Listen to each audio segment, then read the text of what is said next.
And welcome Don Hartung, founder and CEO of H3 Systems. This is our ongoing series on business security where we're talking about anything from computers and networks to policies and procedures. Thanks for being here. Thank you, Chris. So, Don, in doing this series, what's your goal? What was it that kind of got you to say, you know what, I need to sit down and do this? Well, it's very interesting that you look at the history of computers and security, and it's an ongoing thing. Every day you read about something new. And for me, I felt I've got knowledge that I want to impart to others. You're going to get business. I'm going to do business. We're going to get things going. But the amount of data out there, if I can impart that to you in a way you understand, that's the goal that I had. That's what my vision is. And I was just going to say, it almost the other way to look at it is distilling down what's out there into something that makes sense to someone like me. Exactly. Not that you don't understand it, but we all have our talents and our knowledge. So today we're going to start with Target and the data breach that they had in 2014. And we were just sitting down to record this intro. And what did we find out? That Target is paying $67 million to the credit card companies and processors for their role in that data breach. Right. And that's not you and I. That's not you and I. That's to be determined. That's still to come. So what we're going to do then is talk about what happened with the Target breach. And with that, it's a business issue, but it really does affect you and I, how we handle our concerns and our cares, because outside of the Target issue that we'll talk about, there's new banking Trojans out there that will actually collect your banking information from your computers and your systems. One of the things that's also really important to understand for the listeners of this really applies to a small business without any IT support at all to an enterprise with a full-on IT department, doesn't it? In other words, what we're not trying to do is just tie this to one specific area of business. Not at all. We are integrated and intertwined with business and our personal information completely. So you really can't do that. 100 years ago, 50 years ago, yeah, you did it. But today, everything is in the digital world. So let's just start with an overview of what happened with Target. In 2014, there was a pretty huge, one of many breaches of personal information that was from Target stores. Talk a little bit about how that whole thing went down, what hackers or whatever we're calling them these days were able to get, and kind of what the impact has been since. You bet. So the Target breach. Target is a multinational company with lots of resources and money, security teams in place. They have the resources, they have money, they have staff. They got hacked, right? Compromised. I mean, the hack is the big media word, hack. Just call it a compromise is what it was. How did it occur? So the experts in the field have all clearly stated it was done through a third party. So the understanding is that the HVAC vendor, they were the ones who were compromised. Their system was malware hacked. It got compromised. And they had permission to get into the network for Target. They got in.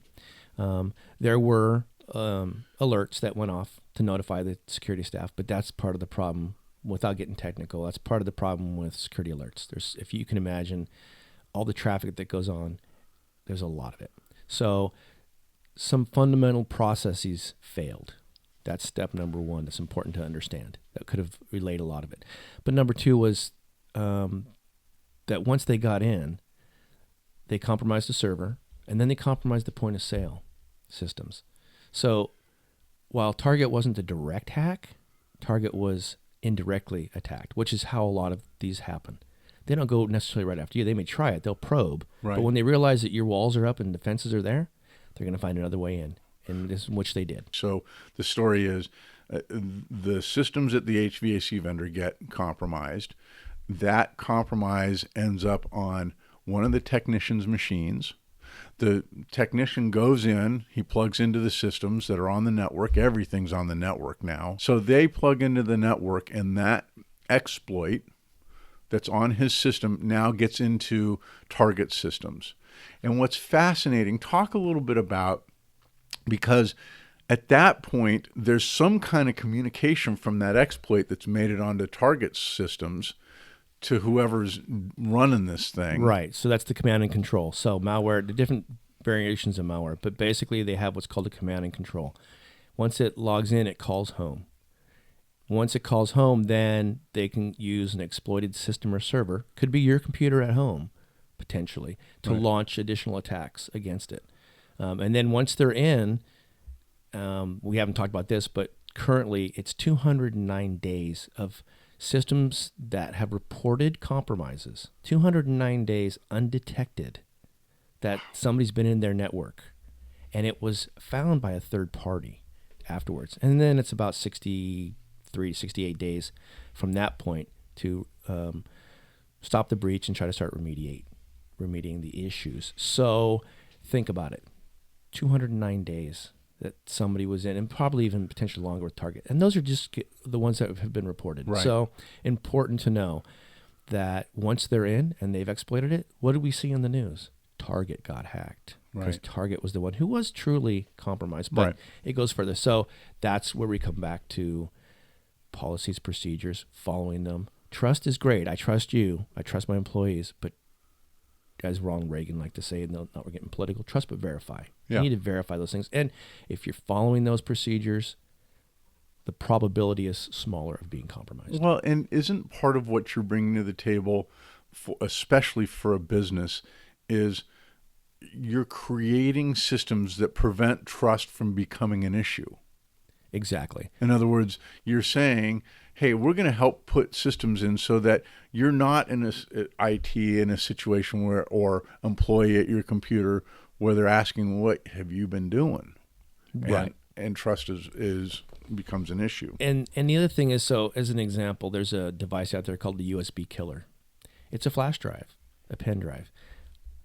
I can take that drive and plug it into a computer, and I can destroy that computer. It's that easy, right? And it's unfortunate, but that's kind of where, if there's policies and procedures, that's where you say, well, we don't allow any third-party items without being checked to be in my network. Right. And so those are the types of things that you can help to put policies and procedures in place around. One of the things that I would think is really critical in your business with H3 Systems is helping everybody. I mean, I think a lot of people think about policies and procedures, that's something that sits in a binder. But your goal is to have living policies and procedures around things that are going to protect the business at all levels. Exactly. And it's always the case. You think about a policy being put on a shelf and it's dusty and you pull it out when you need it. But you do it without thinking about it today. You're going to go to Tahoe for the winter because it's nice and snowy. What do? Well, you have a, quote, policy and a procedure by saying, I'm going to make sure my tires aren't bald. Right. They got air in them. I've got oil. Right. I got gas. So you already do these things anyway. It's just when we hear the term policy and procedure, we kind of get a little weirded out by, that's kind of businessy. And it's just a process we follow. You do it today. You tell your employees, cash out at the end of the day, lock the door before you cash out and count the change, put it in the vault, whatever you do. You have them already. You do them every day. But those are the important ones, Don. Yes. And in addition to those important ones are these. And that's what I do. And that certainly is the thing that, in the end, it just makes it better for everybody. It makes you feel better at night as an owner of a business to know that you've at least done the due diligence, because if the compromise comes and you have to explain to all the people that you have their personal identifiable information, and you got to explain to all of them why they have to get a new credit card and do identity theft prevention and all those other things. When they come back to you and say, well, what did you do to protect it? And you can come back and say, here's what I've done. You're probably going to be better off, and they're probably going to still do business with you. So it's a really good point. When we were talking about trust earlier, we kind of think of it as from a top-down perspective. I'm the manager. What have you been up to, employee, or what customer? And really, the trust issue is almost more important the other way. We just don't want to be able to show that we've done everything we can for an employee that he can trust his employer, or a customer that they can trust the vendor, the company that's selling them something, right? Oh, exactly. And what did Target do? They gave you the identity theft monitoring for a year, right? Everyone kind of either poo-pooed it or said, okay, thank you. Right. But they did more than that. They went on an active campaign. They talked about the things that they did. It was made clear that, yeah, they just weren't sitting on their hands. Yeah, Right. Mistakes happen. It happens. But here's what we've done. And here's what we're doing going forward. We talked about Target. Right, they're a big company. They have lots of money behind them and lots of resources, and they still had the issue. And you're a small business. Why me? Well, I can't afford all that. What can I do? Here's the way to understand it. Theft is theft. We're looking at doing everything we can from a business perspective to prevent theft from occurring. Mm-hmm. You go into the shops during Christmas, and you're going to notice that things are locked down a little tighter. The clothes aren't quite as freely available. They got a chain through them. Why is that? Because we want to prevent those things from happening. The same things that the big businesses do, the small businesses can do. It's not about having a lot of money. It's not about having big, expensive infrastructure, always. It's about doing those things that you as a business owner can do to help prevent that from happening, and that people will move on to the next one, right? That, you don't want to move on to your neighbor, but again, they're not going to attack you, or they're going to try but move on. Those are things that can be done effectively, and they can certainly make a business much more responsive to their customers, which is who you're really there for. And really, I think at some level also it's about, there's great learning in Targets and Office of Personnel Management that you're able to bring to a small business that they wouldn't necessarily ever think of. You're bringing new thinking that's relevant and current.